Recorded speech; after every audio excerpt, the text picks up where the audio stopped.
강원도 영동제방을 중심으로 은혜의 발걸음을 옮기고 있는 성지가 좋다 국내편. 강원도 영동 지역의 기독교 역사에서 가장 중요한 인물이라고 할 수 있는 하디 선교사의 선교 배틀을 따라 강릉까지 왔는데요. 120여 년 전 강릉에 울려 펴진 구원의 종소리와 십자가 사명, 그리고 굳건한 믿음까지. 하디 선교사가 세운 강릉 중앙교회에는 세월 속 많은 감동의 역사들이 자리하고 있다고 합니다. 강릉 중앙교회를 중심으로 한 강릉 선교 그 두 번째 이야기. 지난주보다 더욱더 풍성하고 깊은 은혜의 시간 속으로 지금부터 함께 떠나가 볼까요? 제가 듣기로도 원래 강릉중앙교회가 이 자리에 있었던 게 아니라 저 시내 안쪽에 있었는데 또 이쪽으로 나왔다고 들었어요. 그런데 그래도 불구하고 이렇게 새 건물이지만은 또 교회 앞에다가는 초창기에 세웠던 그 종탑, 지금은 저 종탑은 지금 이제 막 지은 걸로 알고 있지만은 저 종은 그 초창기 거로 알고 있는데 한국교회의 어떤 공통점 중에 하나가 저런 종탑 이런 것들을 항상 이렇게 잊지 않고 간직하고 있는 것 자체가 되게 좀 고무적인 것 같아요. 재미있는 게 네. 재밌다 그러면 좀 설명이 그렇습니다만은 사실은 종을 보면 네. 어느 시대에 주조됐는지를 알아요. 아 그래요? 그게 또 알 수가 있어요? 그게 또 의미가 커요. 왜냐하면 네. 일제가 이제 망하고 다시 돌아간 다음에 네. 일제 말기에 그러니까 대동아 전쟁을 일으킨 다음에 일제는 그 교회에서 사용하는 모든 종들을 이제 무기를 만들기 위한 그 재료로 쓰기 위해서 이제 공출을 받았단 말이에요. 네. 그때 교회 종을 다 걷어간단 말이에요. 대부분 그렇죠. 근데 그때 신앙이 뭐냐면 네. 종을 지키는 게 신앙이야. 이거를 어떻게 지키냐. 그래서 그 종을 지킨 교회는 그 신앙의 어떤 계승의 그 어떤 긍지의 90점이 되기에 우리는 종을 지켜낸 종 지킨 교회다. 근데 사실 저게 지금처럼 뭐 크레인이 있는 것도 아니고 저걸 혼자서 끄집어 내릴 수가 없잖아요. 저거가 쇠로 못 한다고요. 네. 그러니까 저거를 지킨다는 게 쉽지 않은 거예요. 저거를 아무튼 내려서 어디다가 감춰야 되잖아요. 그렇죠. 근데 주로 이제 어디다 감췄냐면 잿더미. 옛날에는 다 집집마다 잿더미가 있잖아요. 잿더미 이런 데다 이제 감추거나 아니면 땅을 파고 묻거나. 근데 이제 혼자 할 수가 없잖아요. 그렇죠. 이거 무거워서 어떻게 해요? 그 무거운 걸 내리는 것도 어렵고. 그러니까요. 아무튼 그렇게 해서 이거 지켜내는 작업을 한 거예요. 그러다 보니까 해방 이후에 선교사들이 다시 돌아왔잖아요. 네. 예배당 교회가 종이 없는 거야. 탑은 있지만 종이. 예. 그래서 결국은 해방 이후에 돌아온 선교사들의 사업 가운데 하나가 뭐냐면 종 보급하는 거였어요. 그러니까 우리나라 현대 교회사를 보면 이게 왜 생겼을까라고 하는 걸 보면은 그런 사연들이 다 있어요. 근데 그때는 종을 갑자기 보급하다 보니까 주조를 할 데가 없잖아요. 없죠. 그래서 주조를 아예 영국이나 미국에서 해온 경우도 있어요. 그래서 공수해갖고 온 거예요? 해온. 바다 건너서요? 네. 근데 종 소리가 다른 거야. 아 그러겠네요. 소리가 달라요. 주물 과정이 다르니까. 아무래도. 그래서 종 소리를 들어보면 저건 어느 시대 종이다라는 소리가 나고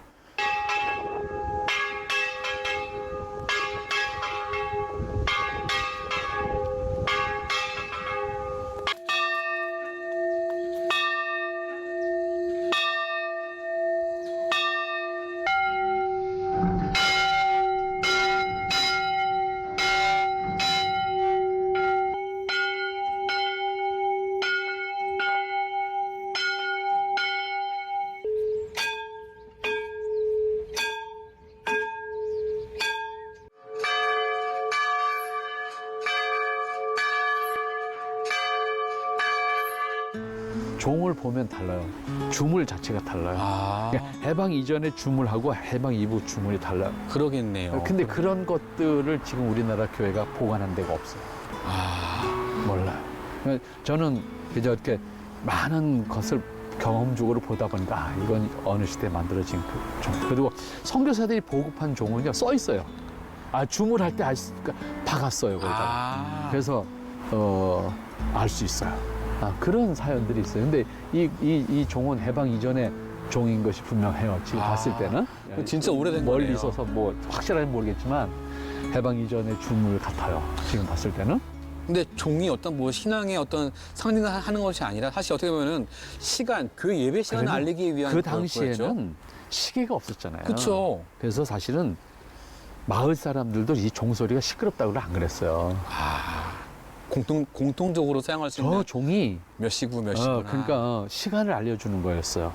그렇기 때문에 사실은 어떤 마을에서는 아예 교회가 종을 정시에 예배와 관계없이 쳐준 교회도 있다고.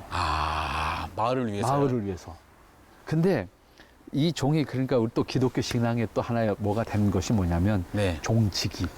종직이 종을 치는 사람이 있어야 될 거 아니야. 담당으로요? 그렇지. 전담으로 해서요? 그렇지. 정확하게 그 시간에 쳐야 되잖아. 그쵸. 365일. 매일 쉬지 않고요. 새벽 기도는 매일 새벽 그럼- 기도 시간을 알려야 되잖아. 와, 그러면 그것도 거의 사역자인데요? 그거를 사명으로 했던 신자들이 있어요. 교회마다 다. 종지기를요? 그러면 와, 근데 그게 그 사람이 종 치는 소리가 리듬이 있다고. 그 리듬도 있어요? 그럼 다른 사람이 치면 사람 다 알아. 딴 사람 적구나. 오늘 종지기가 어디 뭐 아프거나 뭐 한다. 이렇게 된 거예요. 그 정도로? 그러면 종을 책임진 사람은 죽을 때까지 못 떠나겠는데요? 내가 이 종을 치기 위해서 있는 거야. 와. 그런 신앙이 있었다고. 신앙의 계승 속에서. 그러니까 그게 그냥 단순한 종이 아니에요. 그 사람한테는 내가 건강해서 내가 줄을 땡길 수 있는 한 내가 그 신앙으로 365일 교회를 지킨 사람들이 있었어요. 와. 그런 신앙이 우리 한국교회 신앙을 오늘 바탕을 만들어 준 거예요. 오늘날 종도 안 치지 뭐 그런 책임의식 가진 사람이 없잖아요. 그렇죠. 근데 적어도 종을 칠 때는 종지기의 사명을 가진 사람들이 있었어요. 그래서 실제 종직의 사명을 감당했던 분을 직접 만나보았습니다. 단순한 책임감만으로는 할 수 없는 일. 예배 은혜를 알고 하나님을 사모하는 마음으로 교회에 종을 올렸던 분이라고 하는데요. 예, 저는 장로교 통합 측 서울의 마장제일교회에서 30년 이상 목회를 하다가 은퇴를 하고 지금 원로 목사로 있습니다. 김석주 목사입니다. 하나님의 종이자 교회 종지기로 사명을 감당했던 김석주 목사. 교회 종을 볼 때면 아직도 그 시절이 떠오릅니다. 제가 은혜를 받고 교회 나가면서 새벽에 내가 먼저 가서 새벽종을 쳐야 되겠다 생각을 하고 그 깜깜한 밤에 교회까지 나가서 남보다 먼저 가서 새벽종을 쳤던 그런 기억이 있습니다. 저는 그 새벽종을 치면서 은혜를 많이 받았어요. 그 새벽종을 치면서 마음속으로 기도하기를 이 새벽에 이 종소리를 듣는 온 동네 주민들이 다 예수 믿었으면 좋겠다. 예수 믿게 해주세요. 그래 마음으로 기도하면서 종을 쳤기 때문에 종을 치면서 저는 큰 은혜를 받았던 새벽종 치면서 은혜 받았던 그런 기억이 있습니다. 이제는 찾아보기 힘들어진 교회의 종탑. 하지만 과거 교회에서 울려 퍼지는 종소리는 단순한 예배의 시작을 알리는 것 그 이상의 의미가 있었다고 하는데요. 새벽종을 치거나 주일날 종을 치면은 그때는 시계가 귀할 때이기 때문에 교회 종소리는 교인들에게는 예배 시간을 알리는 종소리고 또 시계가 없는 주민들에게는 시간을 알리는 그런 종소리이기 때문에 새벽에 종을 치면 초종을 치면은 지금 4시 반이구나. 또 두 번째 재종 5시에 치면 이제 5시고 새벽기도 시작할 시간 5시구나. 주민들은 시간을 아는 그런 새벽 종소리였고 주일날 또 마찬가지고 교회 종은 주민들에게는 시간을 알리는 그런 역할을 또 했습니다. 의미와 기능을 거의 상실한 채 하나의 상징으로 남아있는 교회의 종탑. 하지만 한국 교회에서 종탑이 가지는 의미는 꽤 크다고 할 수 있습니다. 과거 교회의 종탑은 새벽을 깨우는 것은 물론 한국 교회를 깨우고 나아가 우리나라를 깨우는 역할을 감당했기 때문인데요. 이 종소리는 교회마다 교인들이 나오면 나라를 위해서 또 우리나라 해방을 위해서 늘 기도하고 눈물로 기도하던 교인들이기 때문에 교회 종소리라고 하는 것은 나라를 잃어버린 우리 백성들의 울분을 토해내는 그런 의미도 있고 또 이 종을 치면서 속히 우리나라가 일제에서 해방되었으면 좋겠다고 간절한 마음으로도 종을 치고 이 종은 우리 국민들의 그 가슴을 울리는 그런 의미가 있습니다. 정말 교인들이 이 종을 치면서 이 나라가 속히 해방되었으면 좋겠고, 예. 그리고 우리나라가 좀 잘 사는 일제에서 벗어나서 잘 사는 나라가 되었으면 좋겠다. 그런 간절한 마음으로 종을 치는 그런 의미도 있겠죠. 예. 당시의 그 간절한 마음을 떠올리며 다시 한번 올려보는 교회의 종.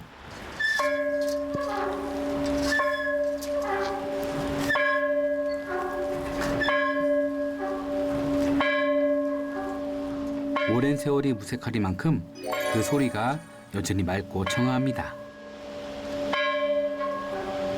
지금 이 순간 종을 울리는 김석주 목사의 마음에는 어떤 바람이 담겨 있을까요? 종을 치던 그런 때는 정말 나라가 어려운 때였습니다. 뭐 일제시대, 또 6.25 전쟁 이후, 또 가난했던 우리 민족들. 그래서 그때는 종소리를 치면서 교인들이 정말 새벽마다 차가운 교회 바닥에 엎드려서 나라와 민족에서 꼭 기도를 했고 눈물로 했었습니다.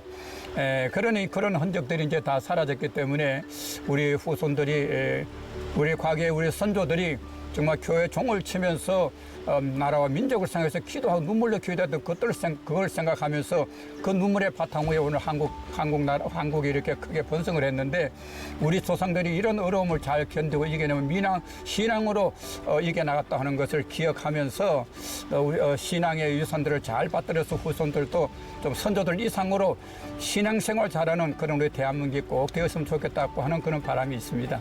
예. 어려운 상황에도 신앙을 지켜온 선조들을 본받아 한 걸음 더 나아갈 수 있는 우리가 되길 소망하며 기도하는 마음으로 종을 올리는 김석주 목사. 그 바람을 듣고 나니 종에 담긴 선조들의 굳건한 믿음을 다시금 떠올려 보지 않을 수가 없는데요. 대구에 가니까 대구 서문교회가 있잖아요. 거기에서도 그 일제 때 뺏어가려고 하니까 장로님들이 그 종을 끌어다가 놓고 금호 강변 모래가에다 숨겼대요, 거기는. 그리고 끝난 다음에 다시 그걸 찾아 갖고 와가지고 들었고, 전주 서문교회도 보니까 종을 다시 갖고 왔더라고요, 미국에서. 그거 갖고 오는 사연이 정킹이랑 관계에서 참 그거를 그 배로 싣고 왔다가 거기는 또 이제 그 구루마로 또 싣고 맞아요. 그 사진이 다 있더라고요. 과정이 있었죠.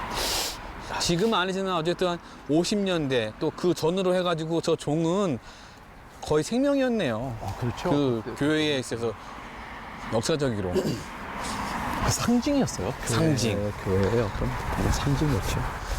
와, 종지기의 어떤 그런 마음은 이번에 처음 알았어요. 그 종지기와 관련해서는 각 교회마다 다 그런 사람이 있었어요. 그 교회에서 아무나 안 맡기거든. 아, 그러네요. 그거 진짜 중요한 시간. 정말 책임 있는 사람, 그다음에 정말 성실히 감당할 수 있는 사람. 그렇겠죠. 그 뭐 종지기 신앙 고백하는 사람들 가운데는 정말 종을 한번 치기 위해서 자기가 기도하고 준비하고 나가 그 정도로요? 종을 쳤다 그러잖아요. 단순히 겨우 뭐 그냥 헐레벌떡 가서 이렇게 치는 게 아니라 치기 전에 준비하고 치면서도 하고. 기도하고. 근데 비가 오나 눈이 오나 다 맞으면서 치는 거잖아요. 그러네요. 그 새벽에 일어나가지고. 누구보다 먼저 준비하며 기도하는 손으로 줄을 잡고 예배하는 마음으로 종을 울렸던 종지기들. 그렇게 사방에 울려 퍼진 은혜 종소리는 세상에 또 다른 울림을 전했는데요. 아, 이분이 아까 말씀하신 안경로 목사님. 이 교회에서는 이제 이분의 그 흉상을 만들어서 네. 교회뿐만 아니라 이제 그 3.1 독립 만세 운동을 기념하는 그 이 강릉 지방에 네. 행사를 할 때는 항상 이분과 관련해서 모든 게 나오니까. 네. 이분이 어쨌든 그 역할을 감당하신 분이니까. 예. 그래서 사실 잊혀진 분인데 우리 일반적으로. 네. 근데 우리 이제 한국 근대사에서 백오인 사건이라는 게 있어요. 신민회와 기독교를 중심으로 의식이 깨어나며 일어난 105인 사건. 이것은 1911년 일제가 저항적인 민족주의 및 기독교계 항일 세력을 통제하기 위해 데라우티 총독 암살 모의 사건을 조작하며 105명의 애국지사를 투옥한 사건을 말하는데요. 사실 105인 사건이라는 게 사실 뭐 105인이 사실 이제 결정적으로 이제 나중에 이제 뭐랄까 검찰에 의해서 이제 기소가 된 거잖아요. 네. 근데 사실 체포된 사람은 105인이 아니라고요. 처음에 더 많았나요? 수백 명이었죠. 수백 명이었는데 죄목이 없는 거잖아요, 이게. 네. 사실 105인 사건은 건 만들어진 사건이란 말이에요. 조작 사건이란 그렇죠. 말이에요. 근데 죄가 없는 사람을 죄인이라고 만들어야 되는 거잖아요. 네. 근데 이게 물증이 없잖아요. 물증. 네. 그러니까 수백 명을 다 검속했지만 결과적으로 최종적으로 기소한 사람이 105명인 거예요. 그래서 105인. 105인인 거예요.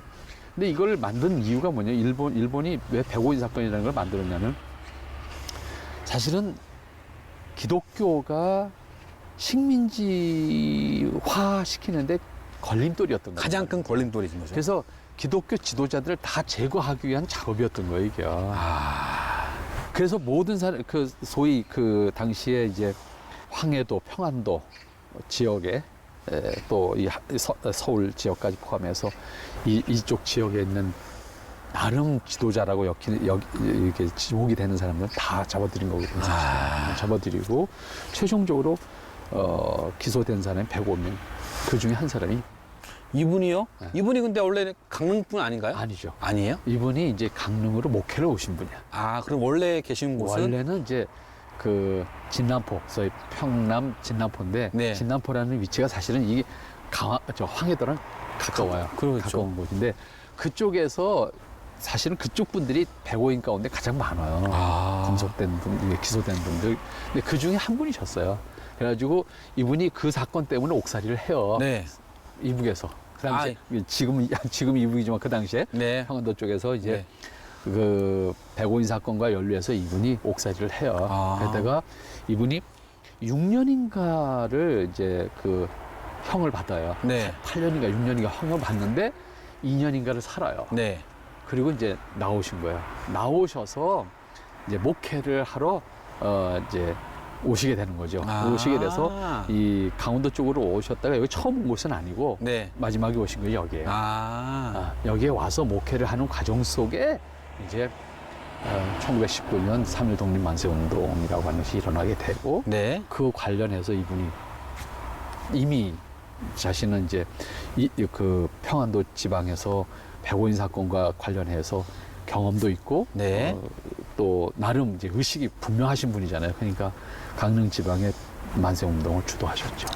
주도하시면은 사실 핍박과 그런 또 형무소 가셨죠. 또 가신 거예요? 여기서도 또 형무소. 알면서도 가신 거잖아요. 그렇죠. 그래서 그러니까 강릉 지방에서는 이분을 적어도 근대사를 우리가 확인할 때 이분을 빼놓고 뭘 할 수가 없는 거죠. 그래서 이 교회는 이제 이분의 흉상을 여기다 이제 만들어서 네. 강릉 지방의 독립만세 운동과 관련한 행사를 할 때는 이제 여기서 아마 주로 하시는 것 같아요. 교회에 본부를 둔 강릉 청년들과 함께 거사를 계획하고 이끌었던 안경록 목사.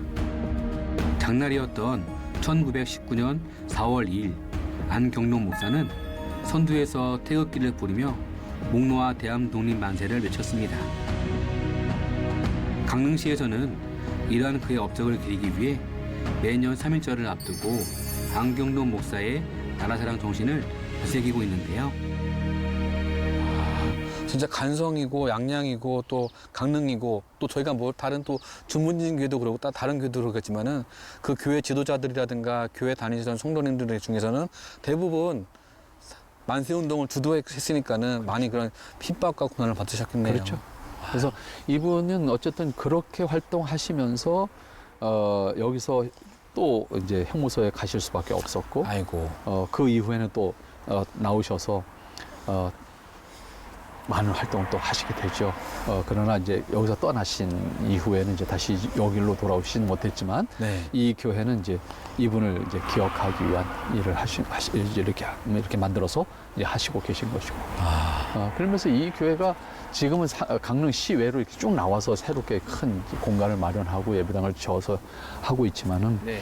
어쨌든 강릉 지방에서 이 강릉중앙교회가 가지고 있는 위치는 대단히 컸다 이렇게 볼 수 있습니다. 그리고 아까도 잠시 말씀드렸습니다만 학교가 모리스 선교사 부인을 통해서 만들어진 학교, 그다음에 어떻게 보면 강릉 지방의 근대 교육의 또 하나의 큰 이제 뭐랄까요 효시가 됐죠. 네. 그다음에 또 강릉 지방에서 유치원도 이 그 모리스 선교사 부인을 중심으로 해서 유치원도 사실 또 시작하셔서 어떻게 보면 유아 교육의 또 효시가 될 수 있었고요. 그런 면에서 교회가 하나가 있다라고 하는 것은 단순히 교회가 하나가 있는 것이 아니고 그 지역 사회의 큰 이제 변화와 또 특별히 근대사에서는 근대 교육이 이루어지는 것이 이제 선교사들이 하는 학교들이었으니까 그 중심도 역시 이 교회가 강릉에서 그 역할을 했기 때문에 작던 크던 그 학교들을 통해서 그 유치원을 통해서 자라나는 어린이들이 결과적으로는 이 지역 사회에 나름 또 다른 역할을 하는 사람들이었고 또 훗날에는 그들이 크리스찬으로서 이 지역의 복음화에 또 다른 역할을 했던 사람들이 되었다 이제 이렇게 볼 수가 있죠. 1910년 교회 부설 기관으로 세워진 의숭학교. 1915년에는 의숭 유치원까지 설립되면서 교육을 통해 성장한 아이들이 청년이 되고 성인이 되어 교회의 큰 보배가 되었는데요. 그렇게 자란 믿음의 자녀들은 또다시 강릉 지역의 복음화와 교회 부흥에 힘을 보탰습니다. 여기도 보니까는 머릿돌이 하나, 둘, 셋, 넷 이렇게 있네요. 그러니까 이게 어떻게 보면 이 교회는 참 예배당 많이 졌다. 그렇죠? 그런 걸 볼 수 있는데 이렇게 보면은 거의 뭐 제일 이제 발전한 시기잖아요, 여기가. 네, 70년대, 80년대. 72년, 80년, 2000년. 거의 10년, 15년? 20년 단위로 하나씩 친 것 같아. 네. 15년, 20년 단위로 하나씩 친 것 같은데 그러니까 폭발적으로 성장한 시대죠. 그리고 저 끝에 거가 이제 초창기일 것 같은데. 제일 처음에 예배당을 졌을 때, 예. 제대로 된 예배당을 졌을 때, 그러니까 1921년에 지은 네. 예배당. 와, 머릿돌. 사실 어떻게 보면 머릿돌이 많으면 많을수록 교회가 성장하고 있다는 것에 대한 단적인 표현일 수 있잖아요. 그렇죠. 그래도 이렇게 간직해서 과거의 어떤 흔적들이나 역사들의 사적들을 이렇게 보여주고 남긴다는 게 저는 진짜 너무 중요하다고 생각해요. 그렇죠. 그게 단순히 뭐 보존을 위해서가 아니라 네. 그게 결국은 역사고 의식이잖아요. 그러니까 그게 다시. 또 전수될 수 있고. 그리고 그게 신앙의 계승의 네. 하나의 방법이에요. 그렇죠. 수단이 되는 거야. 그런 의미에서 중요하다고 생각해요. 교회가 새롭게 건축을 하고 또 새로운 부지에서 한다고 하더라도 그 초심, 초창기에 했던 그런 흔적들에 대해서는 그렇죠. 또 교회가 또 이렇게 한쪽에다 꼭 기념해야 될 거라고 생각이 듭니다. 여기는 하디올이 있네요. 역시 하디 선교사님이 다녀간 곳이라 그런지 하디올. 그러니까 이제 비로소 이제 역사를 생각하게 된 것 같아요. 한국 교회가 100년쯤 지나가니까. 그래서 이제 출발점에 무엇이 있었는가, 누가 있었는가라고 했을 때 역시 하디 선교사를 여기도 이야기를 하면서 하디홀이라는 이름으로 예배당을 친 것 같습니다. 하디 선교사님의 뜻과 정신을 이어가고 있는 예배당 안으로 한번 들어가 보았는데요. 진짜 강원도 영동 이쪽을 오면은 하디 선교사님은 분명히 기억날 것 같습니다. 그러니까 하디 없이는 얘기가 안 되는 역사가 영동 기독교 역사. 그러니까요. 표현할 수 있을 것 저는 여기 올 때까지만 해도 하디 선교사님이 그냥 원산 대붕의 어떤 지역이라고만 생각했지 이쪽 동해안 쪽에 교회를 세우고 복음 전파를 하는 거에 대해서는 생각도 못했어요. 그렇죠. 그분이 짧은 시간 동안의 활동이었지만은 그것을 계기로 해서 결국은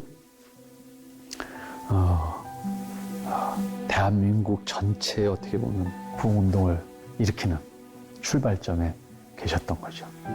그분의 그러한 순수한 복음에 대한 열정이 결국은 이 영동 지방에 고스란히 남아있다 이렇게 볼 수 있죠. 그분이 아까도 말씀드렸던 것처럼 정주해서 목회를 하신 건 아니지만 순회 전도자로서 그분의 어떤 그 열정이 결국은 그분의 젖쥐가 지나간 곳마다 복음의 씨가 됐고 그것이 이 영동 지역에 교회들이 생겨나게 되는 터전이 됐죠.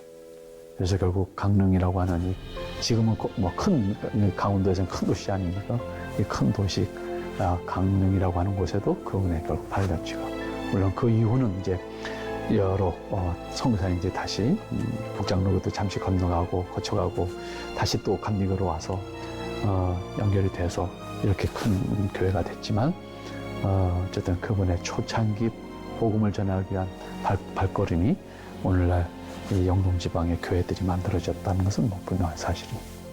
그분이 120여 년 전 뿌린 복음의 씨앗이 이렇게까지 크게 또 부흥할 수 있다는 거에 대해서는 우리가 어떻게 복음의 씨앗이 싹이 날지는 모르겠지만은 우리가 해야 할 일은 계속 뿌리는 거. 그렇죠. 그거를 거두게 하시는 분은 하나님이시니까는 하대 선교사님의 그 마음을 닮아가지고 그 열정을 우리가 좀 본받았으면 좋겠습니다. 그렇죠. 역사 속에서 사실은 내가 씨 뿌려가지고 내가 모든 열매까지 거두겠다 생각하면은 할 수 있는 게 어떻게 보면 없어요. 맞아요. 또 한다 할지라도 거긴 무수한 부작용이 동반돼요. 그리고 오히려 그로 인해서 엮이는 것도 생기고. 맞아요. 그러나 순수하게 뿌리는 사람은 거두는 것에 대한 책임까지 혹은 그 목적까지 생각하지 않고 내가 순수하게 뿌린다. 뭐 그런 의식을 가지고 뿌리는 작업을 했을 때 어떻게 보면 더 순수한 신앙들이 거기서 자라고 또 열매가 맺혀진다고 생각할 수 있겠죠. 결과는 오직 하나님께 맡기고 믿음으로 묵묵히 복음의 씨를 뿌렸던 하디 선교사. 척박한 환경 속에서 싹을 틔운 복음은 오히려 더욱 강하고 담대한 믿음을 갖게 되었는데요. 그 역사 위에 세워진 강릉중앙교회가 앞으로도 지역을 넘어 이 시대에 큰 울림을 줄 수 있길 소망합니다.